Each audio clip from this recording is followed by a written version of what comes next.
How are you? Thank you so much for joining me all the way from New York while I'm in sunny Devon. How are things with you? Phenomenal. I can't complain. Woke up today. Any day above ground, I'm always grateful for.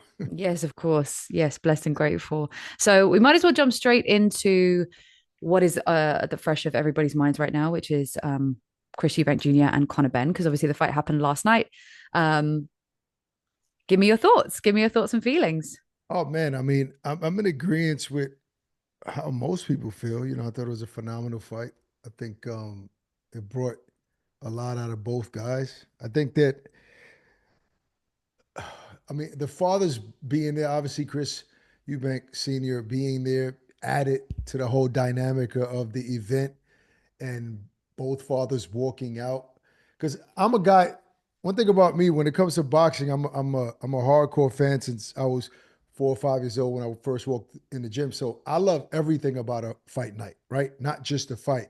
I love the walkout, the music, the even the behind the scenes shots in the dressing room while fighters get warmed up. That's a treat to me, the whole event. So I think that they did a phenomenal job in creating a huge event with all the bells and whistles. So I was excited for the fight before it even started. But oftentimes that happens where it's a big event. The lead up to the fight is huge. The smack talking is big, and then a fight doesn't live up to the hype, right? So this, on the contrary, lived up to the hype and maybe exceeded some expectations. You know, as it relates to the way I saw it beforehand. So man, I was entertained. You know what I mean? Just like you, I heard some of the things that you said at the post-fight press conference, which I was in total agreement with. I think Conor proved a lot to the world because he hadn't, to a lot of people, he hadn't, I guess, fought that level of opponent, let alone going up a couple of weight classes. So, and credit to Eubank Jr. as well, who a lot of people felt he would be too weak because of the hydration clause. He showed so much grit and toughness and and, and experience. Showed experience. Great, great, great night. Yeah, it really was. And I mean, I think it was a display of heart, soul, representation of something that was bigger than boxing, because both men are stepping in, have walked in the shadows of their fathers their whole lives, and to have to then try and live up to that, level with a lot of the narratives, which are you will never, they will never be their fathers. It's never going to be as good as their fathers. Da da da da. All the chat that people say, Yeah. and I feel like what we witnessed last night was the the purest form of boxing. The level of raw, vulnerable, I need this win, but like my life depends on it kind of fight. Would you agree? Yeah. Oh, 100%. There weren't any quitting either of them.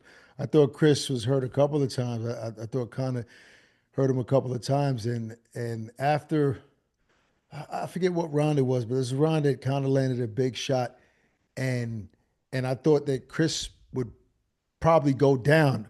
And the fact that he in that same round he fought back so tough, I said, all right, so this is going 12, and these guys are going to go out on their shield. There's no way, there's no quitting them.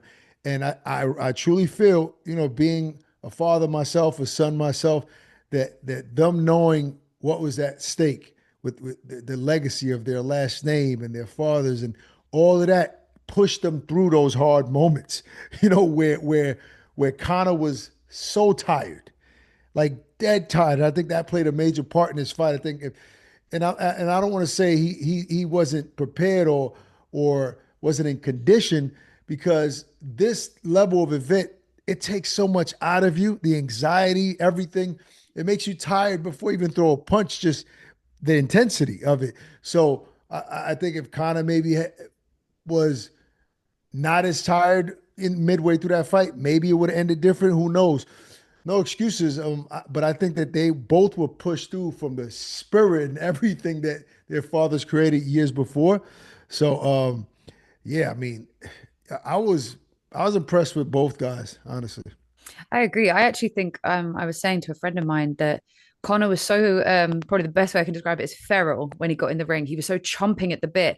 I feel like he was gassing himself because I know he has an Yeah, engine that can run and run and run. And the fact that he was blowing in round one, you could really right. see him like breathing heavy. I was like, that's a guy who's running off that adrenaline nerve rage feeling, that need Yeah, that I just of kept course. thinking, like, just breathe, man, just breathe because you have the tank, just slow it Yeah, but down. that comes with experience in big fights. Connor is to think Connor's an overachiever, right? To think of his lack of amateur experience, all that plays a part. Over the years, somebody who fought 75 amateur fights since I was 8 years old, you learn a lot as you go on how to pace yourself. This was a massive event, in Tottenham, right? Is that how you pronounce it? Yeah. Tottenham Stadium. Tottenham. Yeah. Tottenham and Hotspur. uh, yeah, and I've been there, and I know the energy in there, and it's just a lot, man. I think he learned a lot from that fight, uh, on maybe on how to pace yourself. To your point, where he had so much rage in him, Mike Tyson type of rage, when he started a fight. That's gonna make you tired, man. You got to pick your shots, be at the right distance to land those hard shots, and just to get into some X's and O's. I think that his 1-2, his overhand right, there was a really looping over the top. I think Chris eventually found a way to get away from that, and Connor wasn't really able to land that. So when you after a couple of rounds, and I couldn't really hear honestly what was going on in Connor's corner, but the way I was brought up in the gym, like okay, this is not working after 2 or 3 rounds. You have to maybe feint that right and give me a check hook, or give me something different because that right hand is not landed right now. We know that's your money shot, but it's not working. So show him the right hand, and let's give him something else. But other than that, I think Connor landed some great body shots. He look, he never stopped trying to win that fight, and it was a very, very close fight. Do you agree that it was a unanimous decision? Yeah, I mean, unanimous decision. I think a lot of people uh, um, get that misconstrued with it not being a close fight. Unanimous, you can have a unanimous decision and still be a close fight. Unanimous just means that all three judges agreed that one guy won the fight. It doesn't mean that he won by a big margin, right? So, yeah, I don't have a problem with being unanimous because it doesn't mean it wasn't close. If you got a fight that's 7 rounds to 5, right? And all three judges have it that score. 7-5 is a close fight, but it's still unanimous because all three judges agreed on one guy winning. So yeah, I don't have a problem. You don't have to have a split decision in order to prove that a fight was close, if that makes sense. No, fully. I completely agree. I think it was just the rumbles that I've seen from people just kind of thinking, you know, they almost wanted it closer, either a draw or even like even closer than it was. I guess people are What what what? people are upset Yeah, because if your fighter doesn't win, you always want it to be like there's got to be a reason out of it. it was a close fight, and a lot of rounds are hard to score. Yeah, So when true. you have a fight that there's rounds that are like swing rounds, at the end of the round you're looking like, man, I don't know who won that round. That fight can be 9 rounds to 3 for either guy because depending on what that judge saw or what round, I mean, what person he swung to. Um, the problem is most people that watch boxing, and my apologies, most people, I'm gonna hit you right back, bro. Most people that watch boxing don't really understand how judging works, right? Even when a guy, even when a guy might have won rounds bigger than the other guy, they don't understand that when a round is done and scored, that's already away in the bank. Doesn't matter how big you won the round. You know what I mean? So people just think about what they saw, what was most memorable in the fight, and not realize that boxing is judged by rounds. Totally. What did you make of the rest of the undercard? Did you get to see it? No. No, just the main fight. No. Okay, we'll Yeah, brush I had past so that much one. going on yesterday. You got too much going on. This guy's big Yeah. time. So No, let's. no, I'm not big time. I just got kids. No, I meant that as a compliment, not as an insult. Thank you. I look up to what you're doing. There's a lot of people in the I industry appreciate that that. I think are doing great things, and you are one of those people. So Thank you. let's kind of go back in time. Obviously, you've alluded in a few of the things that you said about your own career. So why don't you share a little bit with me, as if I'm sending this out to an audience that have been living under a rock and they don't know who you Right. are and they don't know what you've been doing and what you come from. Why don't you give us a little bit of your backstory? So me, I was born and raised in Brooklyn, New York. My father brought us to a boxing gym when I was 6 years old, 5, 6. Me and my younger brother. So we were infused in this sport as long as almost as long as I can remember. Uh, Over here, when you're 8 years old, you can start competing. So I fought in many tournaments, 75 amateur fights. Won a lot of tournaments. My brother, who's a year and a half younger than me, he also is a very decorated amateur. I mean, more so than me. When I was 15, I stopped. I started to play basketball. I got into other things, chasing women around, young girls in high school, and I kind of lost focus in the sport, but always had passion for it. My brother went on to, be a national champion, signed a contract with Don King when he was 17. So he fought professionally for years. So I learned a lot about traveling with him. I learned a lot about the business, um, being around Don King and the crook that he was. So we all learned. I learned both sides of the sport. Being a fighter in the ring, not professionally, but fought a lot of amateur fights, and then learning the business outside the ring. So, but I never aspired to be a journalist, an analyst, or broadcaster, uh, anything like that. I actually got into the family business, which is furniture repair, something my father did growing up. He had a shop where he did upholstery, refinishing antique, modern furniture, and that was my bread and butter. I did some modeling when I was younger and acting when I was 18, 19.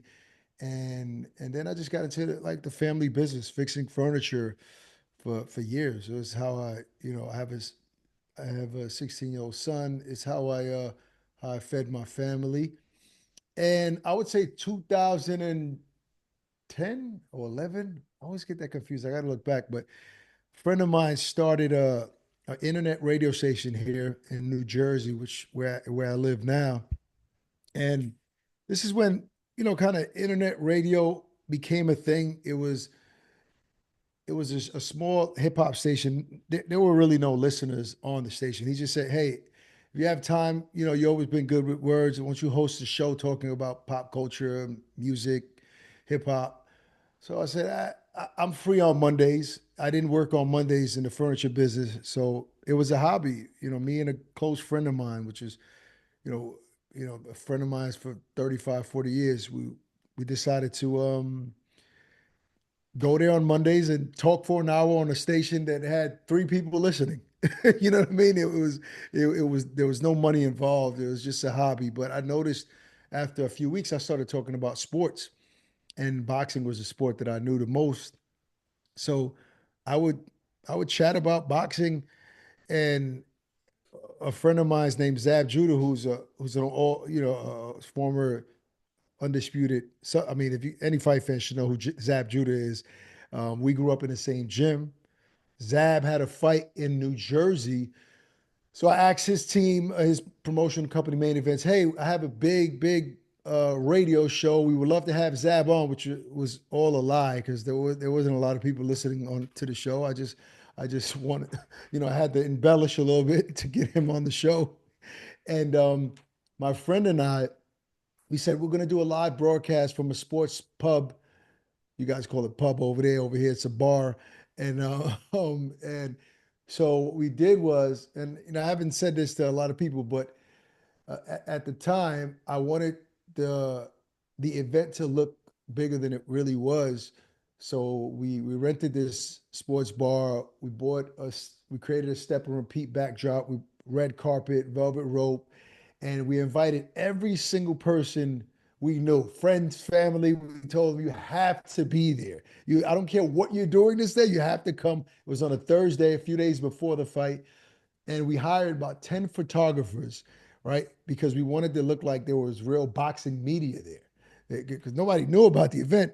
So when Zab and his opponent Lucas Matisse walked in, there was flashing lights and cameras going through the red carpet, but none of to my knowledge, none of those people were boxing media because I hired 10 photographers just so it could look bigger. So we did a live broadcast at the venue.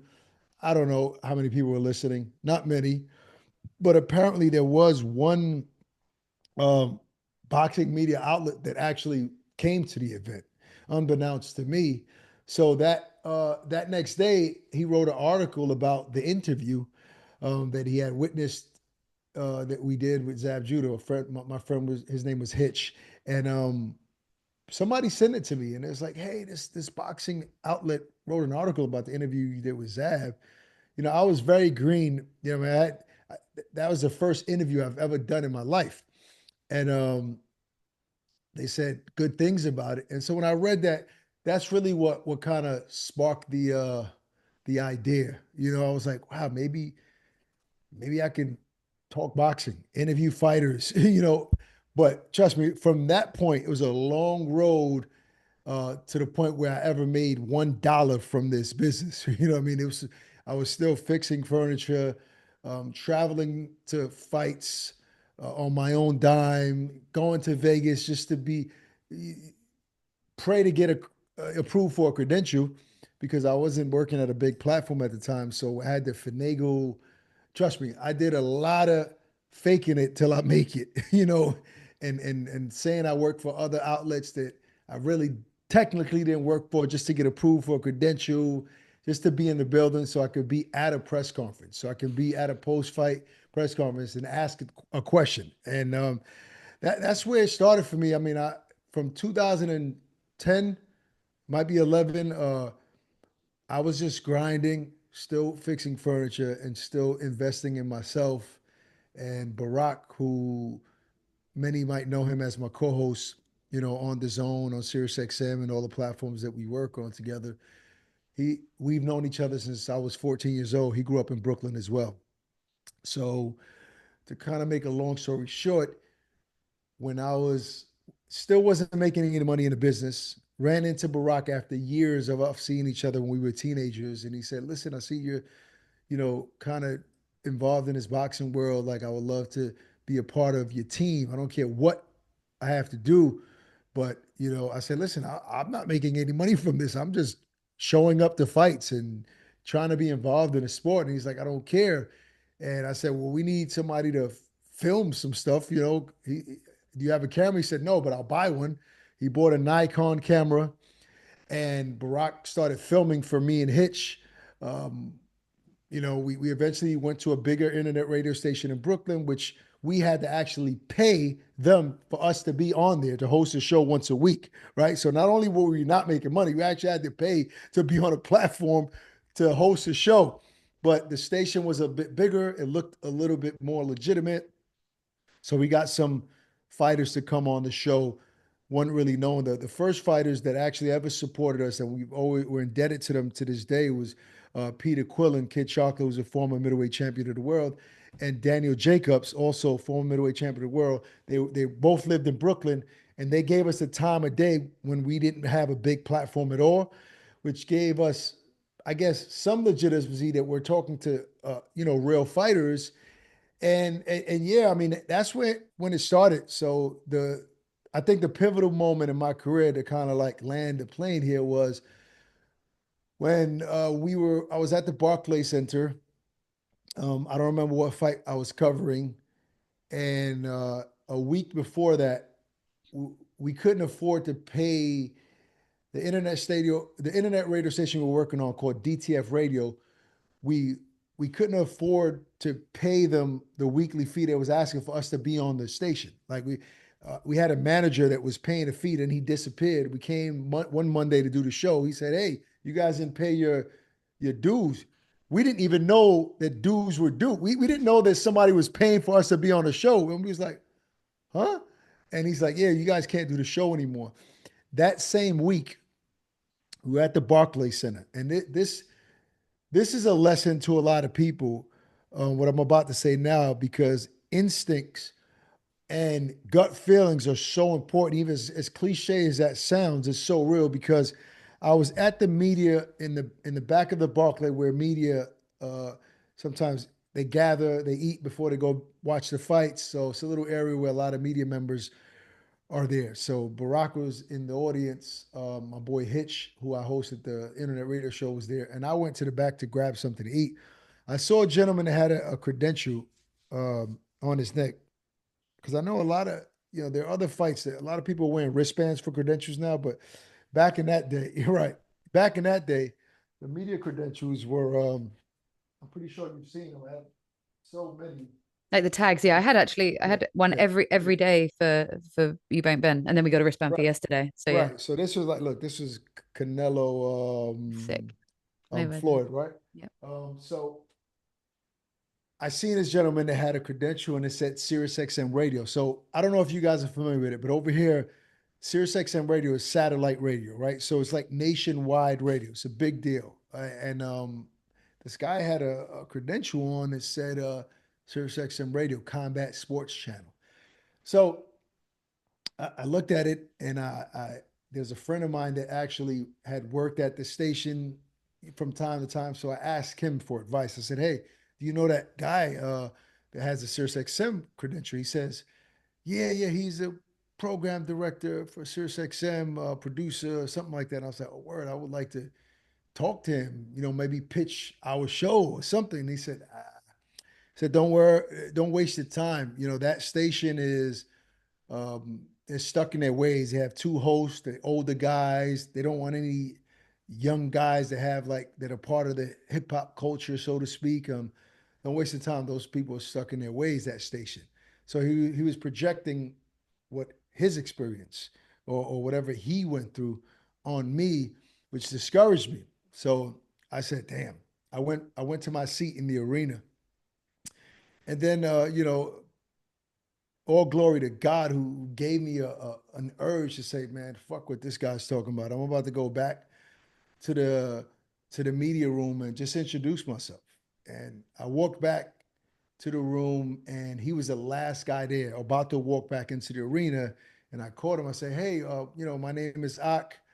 He said, "My name is Ricky Bonet." I said, "I see you got the SiriusXM badge." And he said, "Yeah, I'm a producer and a program director at the Combat Sports Channel." I said, "Listen, like if you have 1 minute of your time, I'd just like to show you a little video of what me and my co-host do, covering boxing." So it's funny. A couple of weeks before that, we had filmed the only episode we ever filmed at the station, and I had a little clip. I showed him a clip. I said, like, this is what we do, and he said, "Wow, this is exactly what we're looking for. Um, can you come up to SiriusXM Studios office on Monday for a meeting?" And I said, "Yeah, let me check my schedule."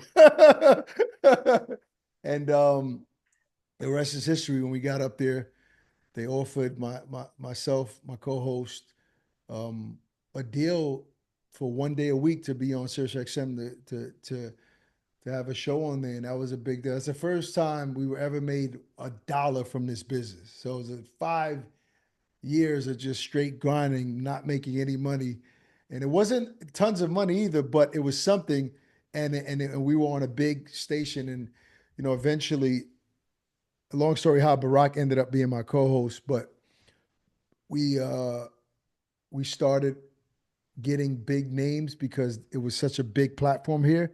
So all of the big fighters started to come on the show, and that's when it all started. After that, we worked with 50 Cent, and DAZN launched in America in 2018, and they wanted us to host their flagship show. So we've been with DAZN ever since. It's been 7 years now. And recently, Barack and I just signed a deal with All the Smoke Fight for a pod. So we don't do the DAZN boxing show anymore on DAZN. We just work live events for them, and our show, which is our baby that we own intellectual property for, with All the Smoke. We launched that in January or February, and Jake Paul was our first guest. So yeah, that's where we at now. That's somewhat of a journey, but I'm writing a book who's going to come out next year called Passion Over Pension. So details will be in that. Amazing. I mean, Sorry, I that's was long winded. no, I'm very much of the mindset, why say 5 words when you could say 20? Like I love a story. And I think, in this industry, we have to be articulate. So it's lovely to hear you talk about your journey, here you talk about your Thank you. story, because I think so many things. I think it's really great when you come from your own boxing background, because I think you have a different observation of people. I'm a Mm. boxing coach. I became a coach Oh, because I battled with I've got a heart condition, which meant I spent 16 years trying to get in the okay. ring. Fell in love with boxing when I was 18, and I just found out I was really good by accident. You know, it was just one of those things. I was on the pads with the Mhm. coach, and he went, "How long have you been boxing for?" And I was like, 20 minutes. And he was like, "No, in life." I was like, "Nope, it's literally been 20 minutes." And he was like, "Right, I want to train you up for the Wow. women's amateur championships." And I was like, "Okay." I mean, I was very naive. I was very kind of vanilla in the sport. I didn't know anything because I didn't grow up in a boxing household. It was just, I danced in Right. the ring because I was a dancer at the university, and Okay. then met the team, and they were like, "Hey, come train with us." And I was like, "Sure, why not?" And it just sort of started this really crazy journey because I was like, why would I be really good at this thing that I'm not able to do? And I found that really hard to Mm. process. And it took 16 years of frustration. I would quit, I'd start again, I'd quit because every gym wanted me to fight and I couldn't. And I was just like, what? I don't get this. And Because then, sorry, mm. go ahead. Because of your heart, no, because of your heart condition, you couldn't fight. Yeah, exactly. No Is that what doctor you're would, saying? yeah, Okay. none of the Okay. doctors would sign me off. So the coach would be like, yes, let's sign you, get you to fight. And I'd be like, cool, but I've got this like condition and stuff.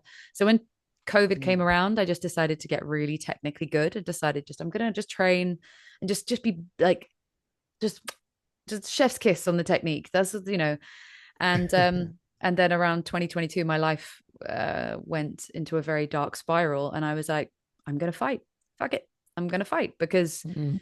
I got nothing left to lose at this point. So I couldn't go through a governing body. I had to go through white collar, sign a waiver, and basically be like, Okay. if I die, then cool, that's my It's problem. on you. Yeah. And it Mm. was honestly one of the happiest days of my life. It was just as soon as I got signed off by the Wow. medical team, I cried because I was like, I don't care what happens in the ring because I get to do this now after 16 years. And when I Wow. came out, I lost. But to me, it's like so irrelevant because I was jumping up and down in the Yeah. ring like I just won the Olympics. Like people were just like, "Who is this chick? Why is she so happy? Does she not get it? She just lost?"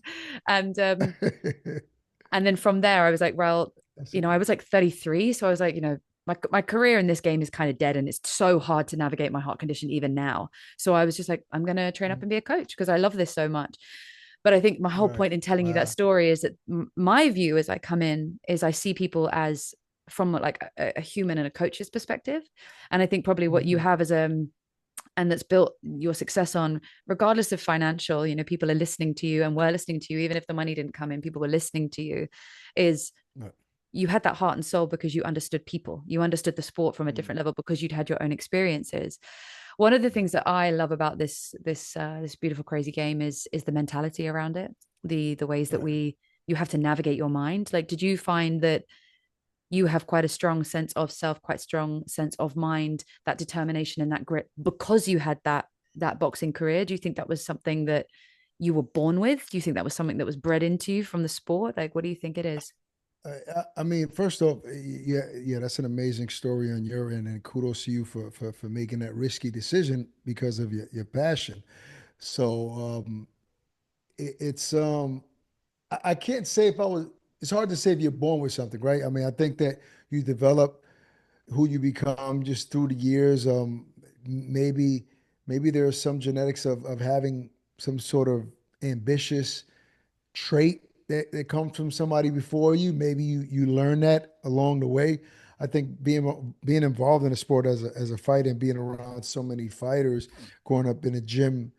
When I tell you I spent 5, 6 hours a day in the gym, not because I was training that long, because when my brother and I was off for school at 3 o'clock, we had to catch a bus to Gleason's gym. Well, we would get there around 4 o'clock, but my father wouldn't pick us up till 9 o'clock. When he was done working, 9, 10 o'clock when the gym closes when he picked us up. So we literally just trained for a couple hours and just sat around the gym and watched people spar, ate dinner in the gym, did homework in the gym. So half my life I spent inside a boxing gym. So you learn so many different um, personalities of fighters.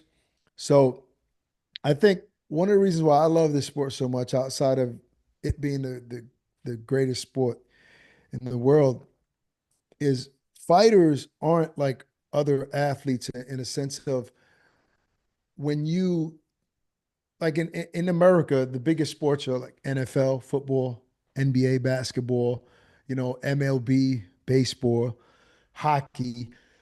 those sports, you in order to be successful, you have to be elite at every level, right? You can't have a good game and get drafted into the NBA, right? Like as a kid, you have to be elite, an elite high school basketball player.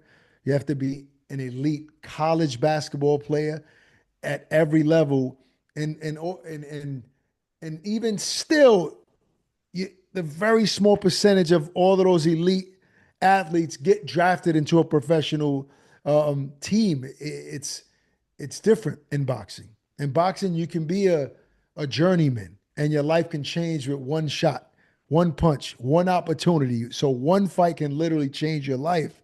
That doesn't happen in the other sports. You know, one game won't change your life, and that and generally those fighters came from a place of need, of necessity, of wanting to change their life, of from poverty.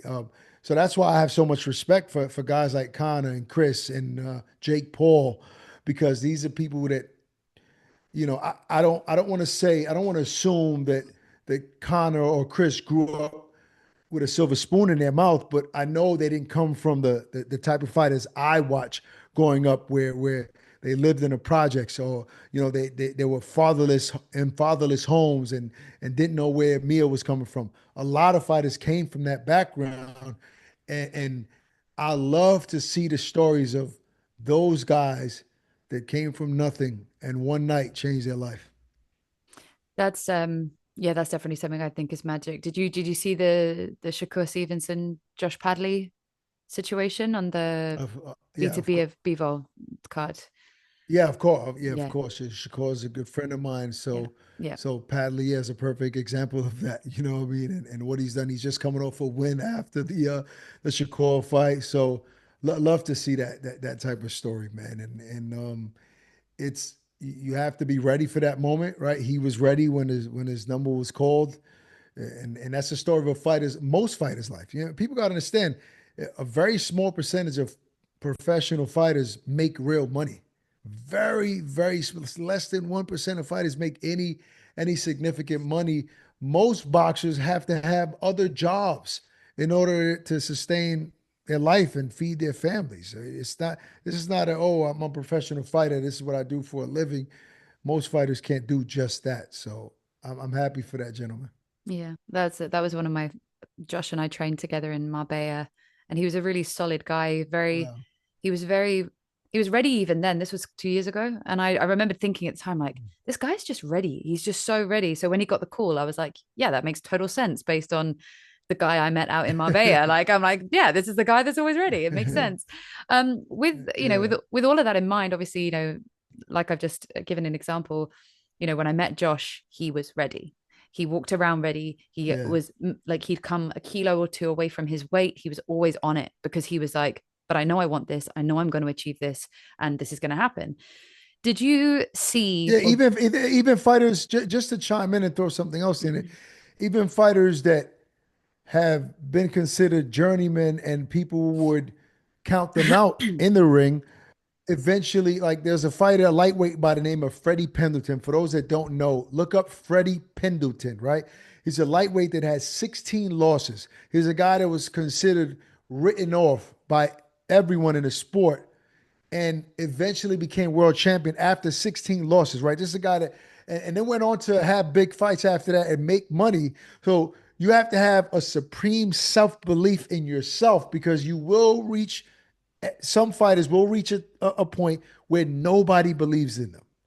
Nobody, and don't get this confused with talking about a guy that should retire, right? There are those situations where fighters become delusional, right? And no disrespect to that, but I'm not talking about that guy. I'm talking about the guy that who's has talent, has had bad breaks, bad losses, tough fights, has been put in tough fights throughout his career, and people have written him off. And his self belief and determination gets him to the promised land eventually. Freddie Pendleton is a perfect example. There are a lot of fighters that reach that point, So you have to have this self belief even when nobody believes in you.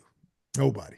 totally? And that's actually one of the things I love about this sport is that things that you learn in boxing, you can use in your everyday life, and things in your everyday life you can use in boxing. It's a mentality, it's an energy. um with Oh everything that yeah. you've just said, do have you witnessed, because obviously you've been around, not only basically living in the gym when you're a kid, doing your own training, being on the amateur circuit, then being in the pros and being at the top level of the pros and being around people all the time, is there something that is consistent that you have noticed through these people, through the successful kind of journey that people have been on, that you see as like a je ne sais quoi, or something that you could actually put a name on, or be like, yeah, they all had this thing? Or has it been quite vague and kind of unpredictable? Uh, And by the way, that's a good question. I think I'm not just talking about like the U6. I'm talking about like just like a steady right. consistency. Oh, I think that the one thing that is probably most consistent with most fighters, regardless of the level that they're on, is despite of what people may think when, especially fighters that are well known, how many people around them, down to the fighter who's just grinding, trying to make a name for himself. Boxing is a lonely sport, right? In a sense where, regardless of where you are, you always get to that point where you feel alone because, for one, nobody's helping you out in that ring, right? It's only you. Then you don't know when you get to a certain level, there's so many people around you, you don't know who really loves you. You don't know who's there for the right reasons. When you're grinding, there isn't anybody around you because you have nothing to offer people, right? Outside of your immediate family, people that love you. Even sometimes those people don't believe in you, right? So you always get to that point where, damn, this is lonely. I want to make it to the top. There's nobody around me because I'm not winning, or I haven't won any big fights. I have nothing to offer people financially or attention. There's nobody checking for me, so to speak. And then when you get to that point, who is real around me? It's a lonely sport in that sense because you never know. That's why it's always, you know, the people that have stuck with you from the beginning and that are still there through your ebbs and flows. You have to keep those people close and be open minded to get criticism from people that really care about you. Sometimes fighters get to a certain point where it's so superficial around them. You don't know who really cares about you. So those people are never going to tell you the truth, the hard truth that you need to hear, because they don't want to be exiled from your circle, from the lights and the cameras. So they're not going to tell you the truth. They're just going to want to tell you what you want to hear. And a fighter, regardless of his success, needs those people around them to tell you, I don't care about the money. I don't care about what you can give me, what you can offer me. This is wrong. You're tripping. You're out of pocket. You need to never do that again. And that's what I noticed throughout the years. There are a lot of fighters that don't have those people. Very few do. And I think the fighters that do are the ones that are able to grow, evolve, and be a better person, not only a better fighter, a better person outside the ring as they go. And I think Canelo Alvarez is an example. I've been around him for years now, who has those people around him, and that's why he has the same team, and he doesn't listen to the outside noise. Same as Terence Crawford, who's actually a personal friend of mine, who also has that and still is that to this day.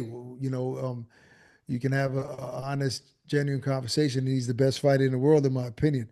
So very few fighters have that, and I think that's very important. That's what I noticed. I'm saying all that to say this is a lonely sport in every sense of the word. That's a really interesting observation. I think something that I have spent time doing, especially because, as I touched on, my life blew up a couple of years ago and I lost everything. And I had to start again from scratch. And it forced me to turn inward.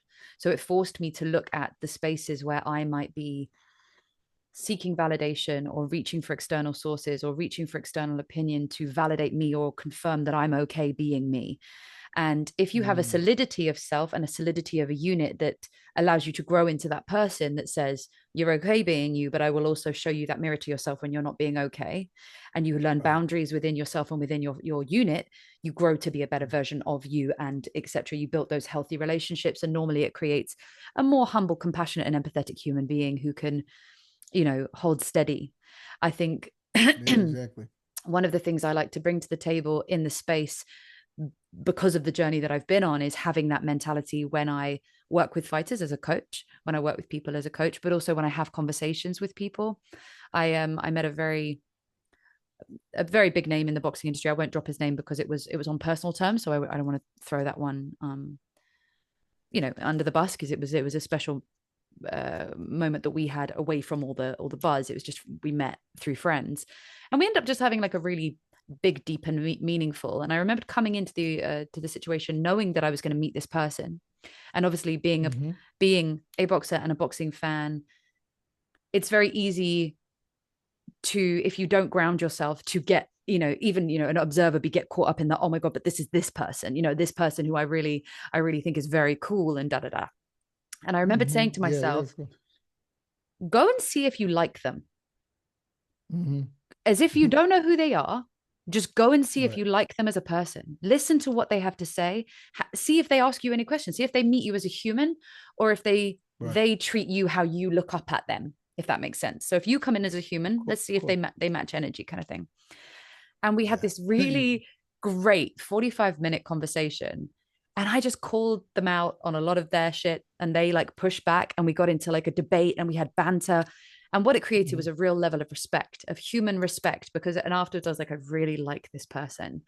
Hmm. And I don't think we always know if we are not grounded within ourselves and asking ourselves those questions. So for those fighters who are desperate for their dreams to come true, if they're not grounded and solid with themselves and asking those questions within themselves about themselves, they will look to these Yeah. external sources and be like, can you confirm if I'm okay? Yeah, yeah. Or or, They look or for that yeah, it's validation, that and like, it, we all look for validation though in life, like of to course. some degree. We've all been there. I'm guilty of it, but to your point, having those conversations with people that are going to judge you for your character and really not for who you are, who the image is. That's why I said it's so important to keep people like that around you all the time, keeping you grounded, because you will float away and your bubble will burst high up in the air. So you have to have that. You have to have that on every single level. And I thank God I have, like, people in my life that I have, first off, I have children. Children humble you in a certain way. Um, and my son and my stepdaughter, they're amazing children, and they've kept me grounded in so many ways. But outside of that, your peers, Mm-hmm. people that you work with, even my co-host Barack, he's a brother to me, and vice versa. So he'll tell me in a second, like, yo, you're out of your mind. Like, what are you doing? What are you? And I'm like, shit, you're right, and vice versa. So I think that if you're not grounded, trust me, you will crash out, as we say right now, regardless of how much success you have. So I'm all for that. That's a brilliant piece of advice that I think a lot of young fighters should really adhere to. I don't want to take up too much more of your time, because you are a very busy man, and this is a very, very busy week over in the States for for boxing. So Yeah, um, all just good, thank you for giving your time. Time is the only thing that we don't get back. So I really appreciate all you good. Also, you giving me yours, and hopefully at some point we can meet each other. We can meet for each other sure, on the for sure. circuit and stuff, and just keep doing you, because hearing your story is very inspirational to me. Even the things when you were saying about those like serendipitous moments, Right, um it felt like it was speaking to where I'm at right now, because I know that I'm a passionate woman about this sport who's, I feel lucky every day that I even get to be in the room, and I'm not making money from it at the mhm, moment. I make money from right, coaching and I right, do other things, right, but right, I'm there because I know it's going to come at some point, and I'm right, willing right.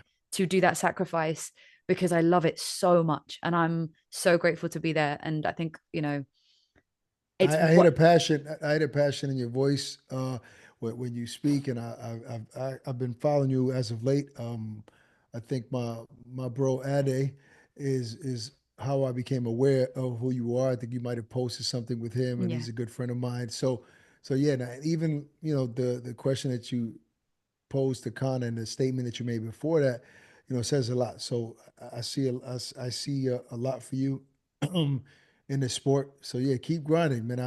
If I can give anybody any type of inspiration, and I feel like that it's my duty. The rent I have to pay here Yeah. on earth. So, I give all the glory to God. I'm a God fearing man. So any success that I've obtained, any blessings I have, is all because of him, because he allows it. And I just want to continue to fulfill my purpose, whatever that is.